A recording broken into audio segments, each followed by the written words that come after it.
ప్రారంభం చేసుకునే ముందు ఒకరికి మనం సత్కారం చేసుకొని ప్రారంభం చేసుకుందాం. మనం 3 రోజుల పాటుగా మనని నిర్దేశిస్తూ తన జీవితాలని కృష్ణ సేవకు అంకితం చేసినటువంటి 4 బ్రహ్మచారులు మన మధ్యలో ఉన్నారు. అందులో 3 యొక్క తల్లిదండ్రులను మనం 3 రోజుల పాటుగా ఏదో మన విధంగా సత్కరించాం. ఇప్పుడు మనం చూసాం, తెలుగు వారిని నిర్దేశిస్తున్నటువంటి 4 ఆంధ్ర అయిపోయారు, తెలంగాణ అయిపోయారు, ఇప్పుడు రాయలసీమ నుంచి కూడా ఒక బ్రహ్మచారి ఉన్నారు. వీళ్ళ భక్తుల్ని ప్రాంతాల వారీగా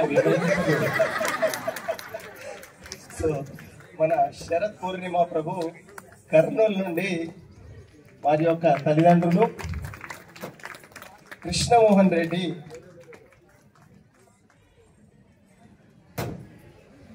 శరత్ పూర్ణిమ ప్రభు వారి అమ్మగారు నాన్నగారు, అలానే దయచేసి ఎక్కడున్న తొందరగా రావాల్సిందిగా. భాగవత్ కథా ప్రభు వారి అమ్మగారు కూడా ఇక్కడ ఉన్నారు. ప్రభుజీ లేకపోయినా సరే వారి అమ్మగారిని సత్కరించుకోవడం మన బాధ్యత కాబట్టి కృతజ్ఞత తెలుపుకోవాలి అన్నప్పుడు వారు ఉన్నా లేకపోయినా మనం సత్కరించాలి. కాబట్టి శ్రీ భాగవత్ కథా ప్రభు వారి అమ్మగారు అలానే శరత్ పూర్ణిమ ప్రభు వాళ్ళ అమ్మగారు నాన్నగారు కూడా ఇక్కడికి రావాలని ప్రార్థన. మీకు విషయం చెప్తాను. ఈ కాలంలో మనం అంతా కష్టపడి పెంచిన పిల్లల్ని ఇట్టేగా ఇచ్చేయాలి అని అంటే చాలా కష్టం అండి. అవునా కాదా? ఎంతమంది అంటారు కష్టం అని చెప్పండి. కష్టమైనా కొంతమంది ఆలోచిస్తున్నారు, ఎలాగనో మేము ఇవ్వం కదా, ఎందుకు చేయగలుగుతాము. అయితే చాలా కష్టమైన విషయం. తల్లిదండ్రులకి ఎన్నో హోప్స్ ఉంటాయి. మా పిల్లవాడు ఇలా చదువుకొని ఇంత పెద్ద కాలేజీలో చదువుకున్నాక ఉద్యోగాలు చేసి పెద్ద పెద్ద ప్యాకేజీలు తెచ్చుకొని దాని తర్వాత పెళ్లిళ్ళు చేసుకొని మనవరాల్ని ఇచ్చి మొత్తం హ్యాపీగా మా వంశం ముందుకెళ్ళాలి. కానీ ఒక భగవన్ మార్గంలో భగవత్ సేవా రూపంలో మనం మన పిల్లల్ని పంపించడానికి చాలా మంది అడుగుతూ ఉంటారు, ఎందుకు మీరు ఆశ్రమానికి వెళ్ళటం, ఇంట్లో ఉండి భక్తి చేసుకోవచ్చు కదా. ఒక సిపాయి అనుకున్నాడు అనుకోండి, అలా సోల్జర్ నేను వర్క్ ఫ్రమ్ హోమ్ చేస్తాను అని, మనందరం హ్యాపీగా ఉండగలుగుతామండి? వాళ్ళందరూ ఇంటిని వదిలేసి ఎక్కడో ఏ తెలియని ప్రదేశంలో ఉంటూ తిరిగి వస్తారో రారో అని కూడా తెలియకుండా వాళ్ళు అక్కడ వెళ్ళి అంత కష్టపడుతున్నారు. కాబట్టి మనం ఇక్కడ కూర్చొని బ్రహ్మాండంగా టెంట్ వేసుకొని రాముల వారి పట్టాభిషేకం చేసుకోగలుగుతున్నాం. లేదండి, సిపాయిలందరూ కూడా అందరు సోల్జర్స్ కూడా మేము కూడా ఇంట్లోనే ఉంటాం, మీతో పాటు సినిమాలకు వెళ్తాము అని అన్నారనుకోండి, మనం ఏం చేస్తామంటే భాగవత్ కథా ప్రభు వాళ్ళ అమ్మగారు వెళ్ళి మాతాజీ రండి రండి రండి హరే కృష్ణ భాగవత్ కథ ప్రభు రండి. అయితే అలా అవ్వదు కదండి. అలానే ధర్మాన్ని కాపాడాలి అని అంటే కూడా ఇంట్లో నుంచి అవ్వదు. ఇంట్లో నుంచి అవుతుంది, కానీ ఇంట్లో ఉంటే ఏమేం చేయాలో మీకు కూడా తెలుసు కదండి. మాకంటే మీకే బాగా తెలుసు, మాకు కూడా బాగా తెలుసు కాబట్టి మేము లేవన్నమాట. కాబట్టి అది పరస్పరం. ప్రొద్దున్నే లేవంగానే ఏం వండుకోవాలి అని ఆలోచించాలి.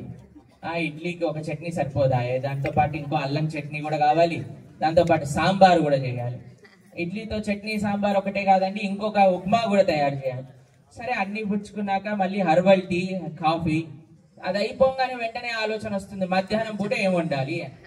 కాబట్టి చాలాసేపు మనం ఏం తినాలి, ఏం చేయాలి, ఏం చూడాలి, ఏం కొనుక్కోవాలి, ఏం వేసుకోవాలి, వీటిలలోనే పోతూ ఉంటున్నావు నా కాదా చెప్పండి. కానీ ధర్మ పరిరక్షణ ఇప్పుడు ఎలాంటి ధర్మ సంకటంలో మనం ఉన్నాము అని అంటే మీరు ఒకసారి ఆలోచన చేయండి. ఇతర మతస్థులు మన ధర్మాన్ని నాశనం చేయడానికి ప్రయత్నం చేస్తున్నారు. మన లోపల ఉండే వాళ్ళకి అసలు ధర్మం అంటే ఏంటో తెలియకుండా పోయింది. అవునా కాదా చెప్పండి. ఎంతమందికి తెలుసు మన సనాతన ధర్మం అంటే ఏమిటో అని? ఎవరో టీవీలలో వచ్చేసి మీరు ఈ పూజ చేయండి, ఆ వ్రతం చేయండి అంటే ఇదే ధర్మమేమో అని మనందరం కూడా ఇది చేస్తూ ఉన్నాం. కానీ నిజమైన ధర్మం ఏమిటి? నిజమైన ధర్మాన్ని స్థాపన చేయాలి అని అంటే ధర్మ పరిరక్షణ కోసమై, భగవంతుడి యొక్క సేవ కోసమై. ఇంకో విషయం చెప్తాను. మన రామాయణంలో లక్ష్మణస్వామి వెళ్ళినప్పుడు అక్కడ స్థల పురాణంగా స్థల విశేషంగా చెప్తారు. అయోధ్యలో మీరు వెళ్ళారనుకోండి, ఒక ప్రదేశం ఉన్నది, అక్కడ ఈ విషయం జరిగింది అని చెప్తారు. హనుమ సంజీవని తీసుకొచ్చేటప్పుడు 1 నిమిషం అయోధ్యలో ఆగి సుమిత్రమ్మకి చెప్పారట, అమ్మా మీ పిల్లవాడు లక్ష్మణుడికి ఇలా బాణం తలిగింది, ఆయన ఇలాంటి ప్రదేశంలో ఉన్నాడు, మరి ఆయన కోసం నేనైతే సంజీవని తీసుకెళ్తూ ఉన్నాను, కానీ ఏమవుతుందో లేదో తెలియదు అని అంటే సుమిత్రమ్మ వెంటనే ఏమన్నదట తెలుసా అండి, నాకు ఇంకొక పిల్లవాడు ఉన్నాడు, వాడిని తీసుకెళ్ళు, లక్ష్మణుడికి ఏమన్నా అవుతాయి అని అన్నదట సుమిత్రమ్మ. కాబట్టి అలాంటి వైరాగ్యం, అలాంటి త్యాగం కలిగిన మాతృమూర్తులు ఉన్నారు కాబట్టి మనకి రాముడి యొక్క సేవ, ఈ రోజు రామ పట్టాభిషేకాన్ని మనం చేసుకోగలుగుతున్నాం. కాబట్టి అటువంటి పిల్లలందరినీ కూడా ధర్మ మార్గంలో, అది కూడా ఇప్పుడు ఈ యుగంలో స్వామి యొక్క కైంకర్యం కోసం ఇవ్వటము అనేది చాలా చాలా విశేషం. అటువంటి త్యాగం చేసిన వారు మన ప్రేమ్నర్తన్ ప్రభు వాళ్ళ అమ్మగారు నాన్నగారు కానివ్వండి, గౌర్నామ్ ప్రభు వాళ్ళ అమ్మగారు నాన్నగారు కానివ్వండి, శరత్ పూర్ణిమ ప్రభు వాళ్ళ అమ్మగారు నాన్నగారు కానివ్వండి, భాగవత కథా ప్రభు వాళ్ళ అమ్మగారు నాన్నగారు కానివ్వండి, వాళ్ళందరూ కూడా అంత మంచి పిల్లలు, ఎంతో బాగా చదువుకున్నవారు, ఎంతో చక్కటి నిష్ట కలిగిన వారు. అయినా సరే వారు ఆ త్యాగం చేసినందుకు మనకి తప్పకుండా మన బాధ్యత అది, వీరిని సత్కరించుకోవటము అని మేము ఈ కార్యక్రమాన్ని చేస్తున్నాము. మన ఇద్దరు తల్లిదండ్రుల యొక్క కార్యక్రమం మనం సత్కరించుకున్నాం. మళ్ళీ ఇప్పుడు శరత్ పూర్ణిమ ప్రభు, భాగవత్ కథా ప్రభు గారిని కూడా మనం సత్కరించుకున్నాం. హరే కృష్ణ. ఈరోజు మా అబ్బాయి స్థితిలో ఉండడం చాలా గర్వంగా ఉంది. ఎందుకంటే చిన్నప్పటి నుంచి దైవభక్తి చాలా ఎక్కువ. వాళ్ళమ్మ వెనకాల గుళ్ళకు వెళ్ళడము అదంతా చూస్తే నాకు వీడు చదువు వదిలేసి ఇదేమిది అని అనుకునేవాడిని. ఎస్ఆర్ఎంలో స్కాలర్షిప్ మీద సీట్ వచ్చింది. అక్కడ పోయిన తర్వాత ఫస్ట్ టైం వెళ్తానే ఆ వాతావరణం చూస్తే నాకు భయం వేసింది. కొంతమంది పిల్లలు ఒక రకంగా ఉన్నారు. మా వాడు చూస్తే ఇస్కాన్ అంటాడు, లేదంటే ఏదో సేవ అంటాడు. ఇవన్నీ చూసేసరికి నాకు కంపరం చేసింది. భయంకరంగా ఏమిటి ఏంది, ఆ పిల్లల మీద కోపగించుకోవాలన్నా, వీడిని చూసి బాధపడాలనో మరి గర్వించాలనో అర్థం కాలేదు. కానీ ఇప్పుడు ఇక్కడికి వచ్చిన తర్వాత నాకేమర్థమైందంటే, కులరహితమైన సనాతన ధర్మాన్ని కాపాడే ఒక భక్త బృందాన్ని తయారు చేసుకోవడం చాలా పెద్ద తేడా ఉంది. నాకు చాలా సంతోషంగా ఉంది. నా మనవాన్ని కూడా ఇప్పుడు 1.5 సంవత్సరము, వాడిని కూడా ఒక 6 నెలలకి ఇప్పుడు అమ్మ నాన్న అనేది వచ్చింది మాటలు చిన్నగా, పప్పులు రెడ్ ఆ కలర్లు వచ్చి చెప్పడం. ఒక 6 నెలల తర్వాత మన ప్రణవానంద స్వామి దగ్గర ఒక 6 ఏళ్ళు అంటే వేద పాఠశాల స్టార్ట్ చేయబోతున్నారు.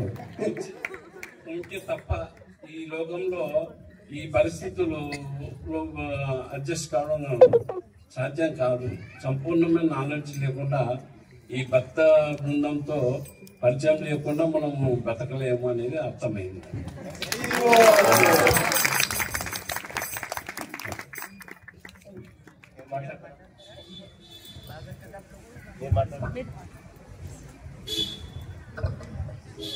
హరే కృష్ణ. హరే కృష్ణ.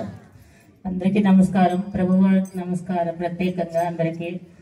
మేము ఇట్లా అనుకున్నాం, ఫస్ట్ మా బాబు ఇట్లా పోతే అయ్యో అని, మాది విలేజ్, మేము ఇట్లా బాధపడినాం కొన్నాళ్ళు. మళ్ళీ తెలిసినాక ఇది ఎంతో పెద్ద మంచి సేవ అనుకొని మేము బాబుకే తోడ్పడి చేస్తున్నాము.